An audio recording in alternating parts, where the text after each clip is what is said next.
What's up everybody, it's Sean here and I'm back today to give you guys a review of the Color Plus Company collaboration with Saucony on this Grid Shadow 2 in this Arctic Trek colorway.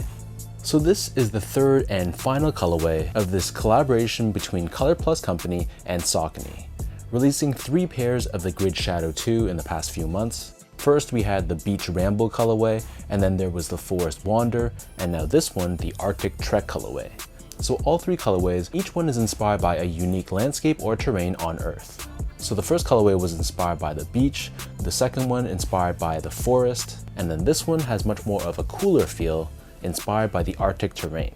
So this pair released here in Canada on November 3rd for a price of $140 US or $210 here in Canada. And though the Grid Shadow 2 originally released as a performance running shoe back in 96-97, this pair has given a unique twist, giving it more of a hiking shoe look and flavor. So first things first, here's a quick look at the packaging. So this comes in a custom box for the specific colorway, and the pattern on the box itself has this icy or snowy terrain look to it. We have Saucony and Color Plus branding on the very top, along with this footprint that looks like it's stepping directly onto snow. So as far as the shoe goes, so diving straight into the details, on the toe box you can see this layer here, this is covered in this cream colored canvas. Overlaid on top of this, we have this long-haired suede, which is done in this light gray or off-white tone, and then surrounding the front toe cap, we have this rubberized overlay in this greenish shade. So this long-haired suede covers the majority of the side panels of the shoe, and then you'll see the top 2 eyelets, giving it more of a hiking shoe vibe. We have these metallic circular eyelets. Beneath this, we have a mix of both canvas along with a Saucony stripe, which is covered in this textured overlay in this bluish tone. And then moving downwards, you can see we have more of that long-haired suede. This wraps around the back of the shoe as well. On the bottom of the heel, we have Saucony embroidered across, and then above this, we have more of that bluish textured overlay, which in my opinion kind of looks like Nike elephant print. And we have Color Plus branding embroidered across in this bold yellow color.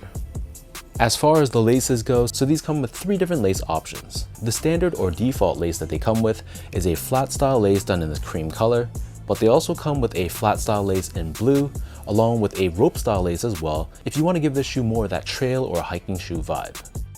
Underneath this, the tongue is also covered in that same cream colored canvas, and then at the very top of the tongue, we have Saucony and Color Plus branding embroidered across in a mix of green and yellow. The back of the tongue and the interior of the shoe, this is covered in an off-white colored mesh. And then as far as the insoles go, these come with a foam line insole, which has a decent amount of padding to it to the touch. And then on the heel, stamped on, we have Saucony and Color Plus co-branding. So the upper of the Grid Shadow 2, this sits atop this foam midsole, which is painted primarily in this cream color. On the heel though, we do have this hit of green, and we also have Saucony's grid technology, which at the time when these originally released was one of their pinnacle sneaker cushioning technologies, which was put in place to help with energy return and give the shoe more of a bouncy and responsive feel.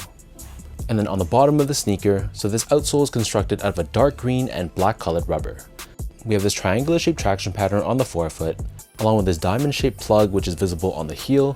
I'm not exactly sure if this has any specific purpose to it. And then in the middle of the outsole, we have this cream colored hit of foam.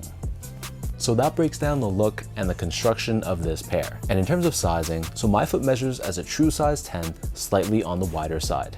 This pair is a size 10 and it fits me snug, but it's not that snug that it's uncomfortable. So I feel like if you have a narrow, normal, or even a slightly wide foot, and you don't mind more of a snug one-to-one fit, you can go true to size. But if your feet are really wide, or you just like more of a spacious toe box, and you like more wiggle room for your toes, then I'd recommend going up a half size. So I usually wear a size 10 in the Shadow 5000, whereas I go up to a 10.5 in the Shadow 6000. So you can kind of use that as a reference. Again, this shoe is a little bit more on the snug side, but it's not snug enough that I'd recommend everyone go up half a size. Moving on to the comfort, so the Grid Shadow 2 is a decently comfortable sneaker. Straight out of the box, this foam midsole has a decent amount of plushness to it, so you can feel that cushioning underfoot, even though this is a retro running shoe from the mid-90s. So is it the most comfortable Saucony sneaker I've ever worn? Definitely not, but for sure the tooling isn't overly firm. So if you're looking for one of those everyday use sneakers, I think this would be a really good option. Finally, in terms of the quality and the craftsmanship, so first off, material quality I thought was great.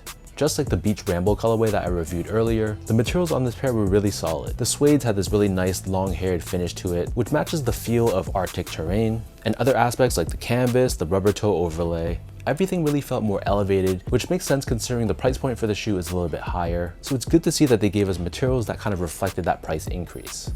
And from a build and craftsmanship standpoint, my pair was pretty flawless. The toe boxes were lined up and even, the stitch job was really good, no visible glue stains or strings of glue. So when I held these in hand, they really felt more special, and you could really tell that this was a collaboration.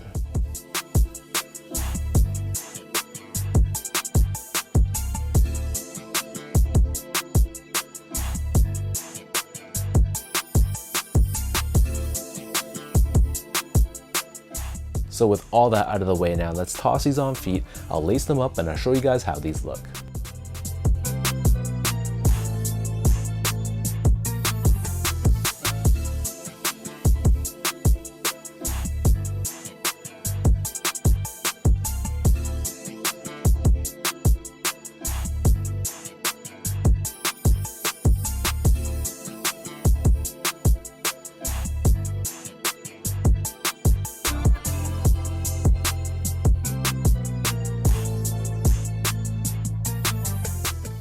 Of the three colorways, I think all three have very distinct and unique look, so it's hard to pick a favorite of the three. But if I had to choose, I have to say this Arctic Trek colorway, this one would probably be my top choice. I just love the wearability of this colorway. It's predominantly just gray and cream, and the small hits of green and blue. It really represents the inspiration behind this colorway so well. When I think of an Arctic terrain, these are the colors that come to mind. And even if you don't know anything about the theming behind this shoe, the colorway in itself just makes it a pretty easy shoe to pull off regardless of what outfit you're wearing. So let me know in the comment section down below, what do you guys think about the Color Plus Company Saucony Grid Shadow 2 in this Arctic Trek color? How do you feel about this colorway? How do you feel about this entire pack? I don't know about you guys, but Saucony is super underrated, which is a great thing for Saucony fans and Saucony collectors out there, but they definitely don't get the love that they deserve. So as usual, if you guys enjoyed this video, be sure to like, comment, and subscribe to my channel if you haven't yet. You can follow me on Instagram at esco8, check out my X or Twitter account at sean.go spelled out, and visit my website at seango.ca. So thank you so much for watching. Hopefully you guys enjoy this review, and I'll catch you guys all in the next one.